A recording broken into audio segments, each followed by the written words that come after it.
Is that a spoiler?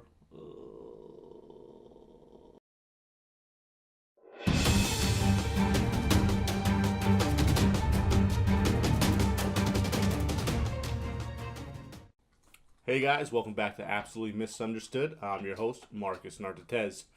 You know, I really contemplated not doing a review for this movie.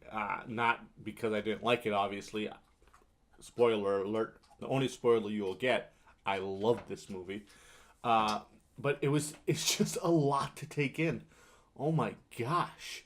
There's just a lot to process. I've seen this movie twice so far. Thursday night and again on Saturday. And it's a culmination of 10 years of hard work. It's I can't imagine a better way to build a universe than what Marvel has done and Disney has done. It You care for every one of these characters in this movie. They brought back the Russo brothers for this one. They're at this point they're at least comic book movie gold. They always seem to do a fantastic job. Um, it's a fantastic movie. It's just, again, this is a non spoiler review, so don't worry about. I'm not going to go into too much details. If I have the time, which is kind of to do a real spoiler review, actual spoiler review, I'll do it. There's just a lot to go into this movie, so hopefully I do. Anyways, let's get down to the movie. Like I said, this is the ten years of caring and watching these characters. Whether Iron Man, Spider Man, even though he wasn't in the world until the end part of it. We have new characters like Black Panther. All these people you just kind of almost fell in love with, and you have your favorites. You have the ones you don't care. You have ones that you didn't care for in the beginning and love now, like Thor. I didn't care about Thor, and I don't think a lot of people did. I mean, he was cool, he was strong, but now he's one of my favorite characters in the Marvel MCU. Um, but they did such a good job at building this world, and this is the culmination of that. Obviously, you get to see all of them. Kind of have to go up against this unfathomable force. Unfathomable? I don't think I'm saying that right. Anyways, force in Thanos, which is for me is the best, not the best acting villain. That still has to go to Heath Ledger, because he was amazing in comic books. But he is for me one of the greatest villains in comic book movie history. You probably heard it before. He is What makes him great is not only is he super powerful, and he's just driven, and it's not driven to be mean or maniacal or anything like that. He's driven by his what he thinks is right, and that's what makes a good villain. That's why I like that's why I liked characters like Nemo and everything, and they were Zemo. I said Nemo, Zemo. They are they are in their own mind doing what is right, or correcting a wrong. I'm not going to go into the reasoning why he's doing this, but he thinks he's right, and that's what makes a great villain.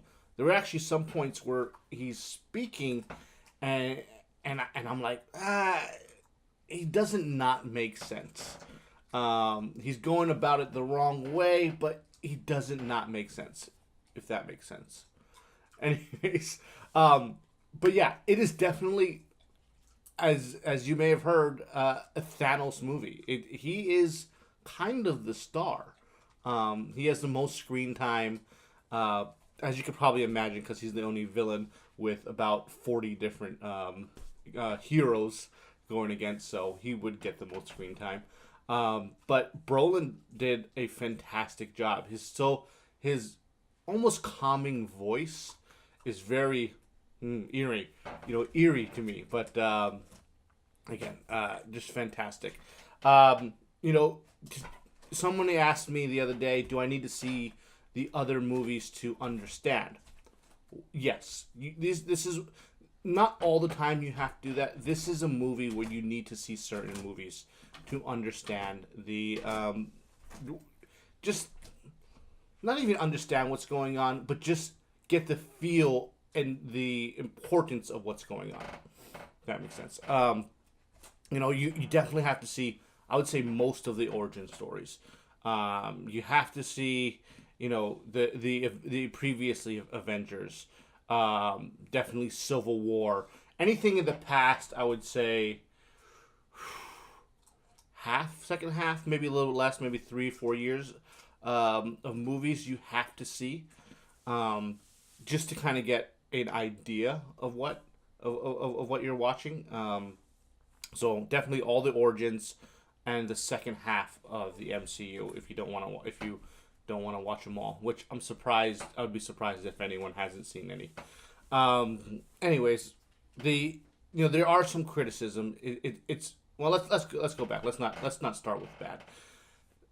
The fight scenes, as you can imagine, are amazing.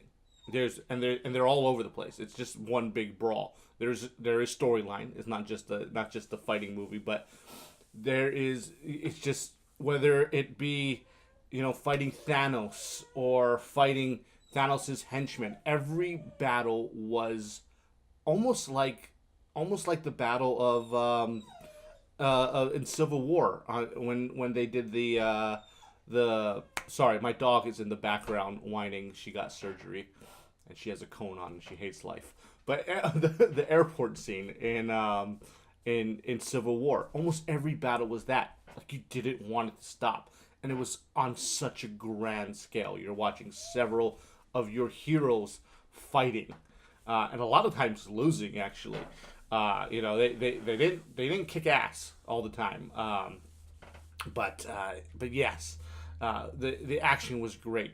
The story and the story, the fact that they were able to fit in a cohesive story and a story that you cared about within all that action is something really is almost unique to Marvel. Um, you know, of course, there are action movies that have good storylines, but I can't remember this much action with a good storyline. I'll probably get ripped on the comment boards by the 5 followers I have, saying I'm wrong, but that's just my thinking.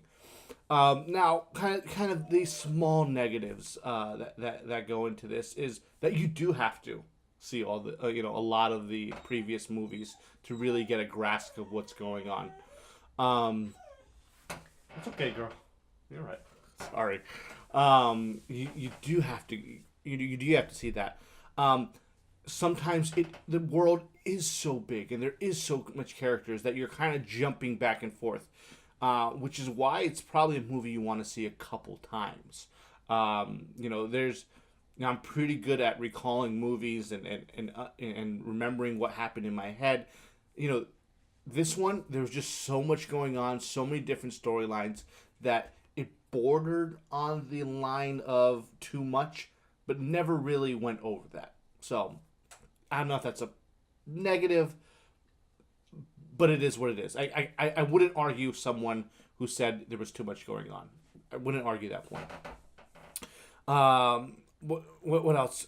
It's that's pretty much all I have for negatives. It's if you're going to this movie expecting not to get those funny jokes in the middle of battle scenes, you haven't seen Marvel movies. You don't understand Marvel. But at the same note, this is probably by far the darkest Marvel movie to date. I'll stop it there because I don't want to ruin it for anybody. But it definitely is a little more balanced, if that makes sense. Anyways, I'm struggling not to do spoilers, so I'm going to actually just kind of cut it off here. Long story short, this is early thoughts, my favorite Marvel movie of all time. How could it not be? It had the trademark funny. It had all the characters you cared about. It had the best villain. It has real consequence in this movie. Um, it hits a lot of the marks, and a lot of the marks of the haters hate on Marvel movies about it. It actually hit a lot of them. So let me know what you think. How many times are you going to see this? Where does this rank on your Marvel movie scale? Where does this rank on your comic book movie scale? I'd love to know. Let me know in the comments below. If I have enough time, I'm going to do a full spoiler review. Uh, you know, Again, probably have to see it a couple more times to get everything to sink in, and also, it's going to be a long one. We tried, when Angel used to do it with me, we tried to do a one for the first Avengers. I can't remember which Avengers it was, but it ended up being like an hour long, and we never actually showed it. So so we'll see. Who knows? All right. Well, until then, thanks for watching, and keep watching movies. Got to work on that tagline.